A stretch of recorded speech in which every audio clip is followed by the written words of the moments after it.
जय माता दी दोस्तों, आप सभी का स्वागत है हमारे चैनल में। तो कार्तिक मास के करवा चौथ का त्यौहार आने ही वाला है। इस दिन महिलाएं अपने पति की लंबी उम्र के लिए व्रत और पूजन करती हैं। और करवा चौथ व्रत कथा को सुने बिना व्रत कभी भी संपूर्ण नहीं हो सकता। तो कथा को संपूर्ण सुने।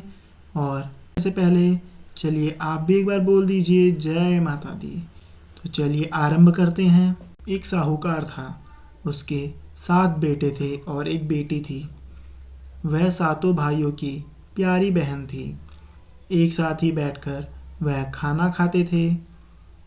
एक दिन कार्तिक की चौथ आई तो उसकी बहन ने करवा चौथ का व्रत रखा।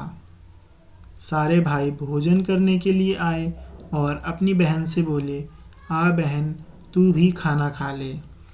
उसकी माँ बोली, आज यह खाना नहीं खाएगी, इसका करवा चौथ का व्रत है, जब चांद निकलेगा तभी यह खाना खाएगी।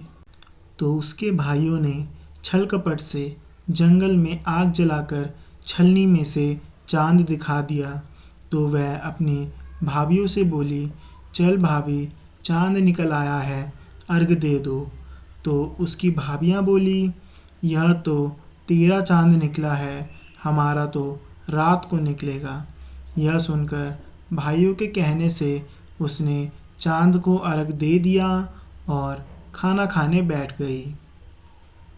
पहला टुकड़ा तोड़ा तो बाल निकला, दूसरा टुकड़ा तोड़ा तो छींक मारी, और तीसरा टुकड़ा तोड़ने के लिए जैसे ही बैठी, राजा के घर से बुलावा आ गया कि राजा का लड़का बीमार है, जल्दी भेजो। माँ ने लड़की के पहनने के लिए 3 बार संदूक खोला। तीनों बार पर सफ़ेद रंग की साड़ी निकली। अब वह सफ़ेद कपड़े पहनकर ही ससुराल गई और माँ ने लकड़ी के पल्ले में एक सोने का सिक्का डाल दिया और बोली, रास्ते में जो भी मिले पैर पड़ती जाइयो, जो तुझे सुहागिन होने का आशीष दे उसे सोने का सिक्का दे देना और पल्ले को गांठ लगा लेना। अब उसे रास्ते में जो कोई भी मिला सबके पैर पड़ने लगी, परंतु किसी ने भी सुहागन होने का आशीष नहीं दिया। अब वह ससुराल में आई तो दरवाजे पर छोटी ननद खड़ी थी। वह उसके पैर पड़ी तो ननद बोली, सीली हो, सपूती हो, 7 बेटों की माँ हो, मेरे भाई का सुख देख। अब उसने सोने का सिक्का ननद को देकर पल्ले में गांठ मार ली। उसके बाद वह अंदर आई। आकर देखा कि उसका पति मरा पड़ा था। अब वह उसे लेकर एक कोठरी में पड़ी रही। 1 साल तक उसकी सेवा की। उसकी सास बांदी के साथ बची कुची रोटी भेज देती थी। इस प्रकार उसने 1 साल तक अपने पति की सेवा की।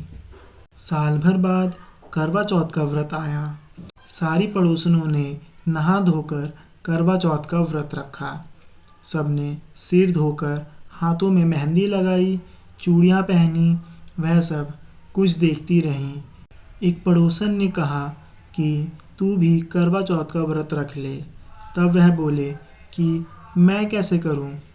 तो वह बोली, चौथ माता की कृपा से सब ठीक हो जाएगा। उसके कहने से उसने भी व्रत रख लिया।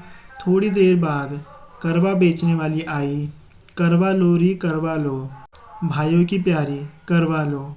वह बोली, एक करवे वाली, मुझे भी करवा दे जा। वह कहने लगी, मेरी दूसरी बहन आएगी, वह तुझे करवा देगी।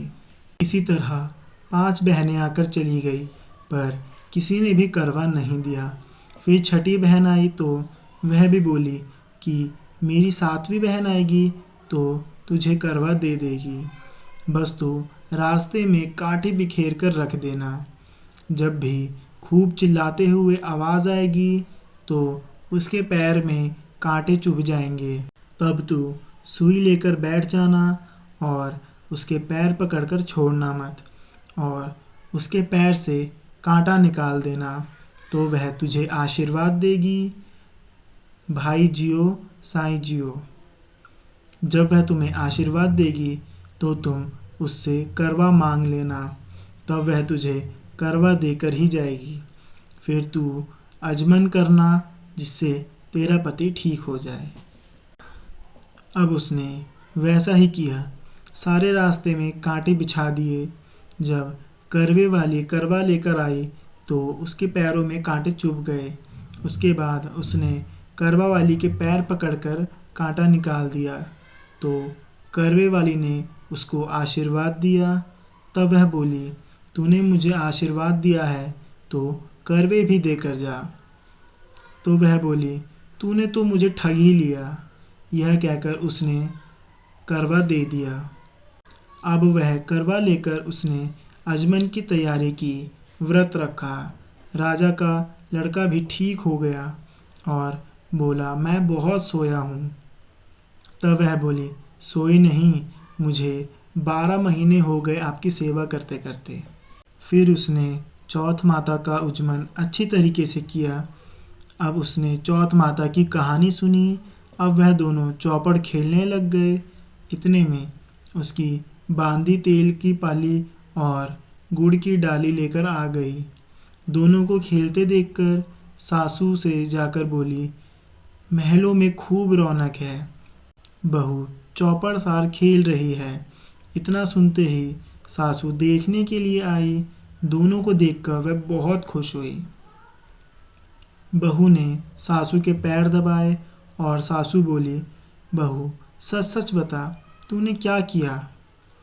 उसने सारा हाल अपनी सास को बताया तो राजा ने सारे शहर में ढिंढोरा पिटवाया कि अपने पति की सुरक्षा के लिए सभी बहनें करवा चौथ का व्रत रखें। पहले करवे को अपने पीहर में ही जाकर उज्जमन करें।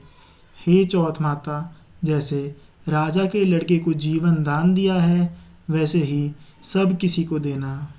तो इसी तरीके से करवा चौथ की जो व्रत कथा थी उसका समापन हो गया है। अगर आपको यह कथा अच्छी लगी हो तो हमारी वीडियो को लाइक करें, चैनल को सब्सक्राइब करें और अपने सभी रिश्तेदारों, दोस्तों, हर किसी को